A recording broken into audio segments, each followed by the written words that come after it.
സംഭവം എന്താണെന്ന് മനസ്സിലായോ? ഇത് താമരശ്ശേരി കോരങ്ങാട് എന്ന് പറഞ്ഞ സ്ഥലത്ത് അവിടെയുള്ള ഡ്രൈവർമാർ അവർ ആ പ്രദേശത്തുള്ള സ്കൂളുകളിലും കോളേജുകളിലും പഠിക്കുന്ന പെൺകുട്ടികൾക്ക് അവർക്കൊന്ന് ലിപ്സ്റ്റിക് ഇടാനായിട്ട് അല്ലെങ്കിൽ അവർക്ക് തലമുടി കെട്ടാനായിട്ട് അവർക്കൊന്ന് ഒരുങ്ങാനായിട്ട് ആ ജംഗ്ഷനിൽ ഒരു കണ്ണാടി സ്ഥാപിക്കുന്ന കാഴ്ചയാണ് ഈ കാണുന്നത്.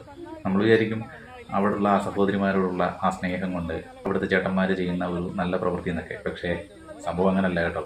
അവർ ഗതികേട് കൊണ്ട് ചെയ്യുന്നതാണെന്നാണ് പറയുന്നത്. കാരണം ഈ പെൺകുട്ടികളൊക്കെ പലപ്പോഴും വന്ന് ഇവരുടെ വണ്ടിയുടെ ഈ സൈഡ് മിറർ ഉണ്ടല്ലോ, അത് തിരിച്ചൊക്കെ വെച്ചിട്ടാണ് പെൺകുട്ടികൾ മേക്കപ്പ് ചെയ്യാറുള്ളത്. അത് കാരണം പല വണ്ടികളുടെയും സൈഡ് മിററൊക്കെ പൊട്ടിപ്പോകുന്നു, ഇളകിപ്പോകുന്നു എന്നൊക്കെയാണ് അവിടെ പരാതി പറയുന്നത്. എന്തായാലും ആ ഒരു പ്രശ്നം പരിഹരിക്കാൻ വേണ്ടിയിട്ടാണ് എല്ലാവരും കൂടെ നല്ല മനോഹരമായ, അതായത് സൈഡ് മിററിനേക്കാളും മനോഹരമായിട്ട് പെൺകുട്ടികൾക്ക് ഒരുങ്ങാൻ പറ്റുന്ന വിധത്തിലുള്ള മനോഹരമായ ഒരു കണ്ണാടി തന്നെയാണ് കേട്ടോ അവർ വെച്ച് കൊടുത്തത്. എന്തായാലും പെൺകുട്ടികൾക്ക് അത് ഒരു ഉപകാരമായി.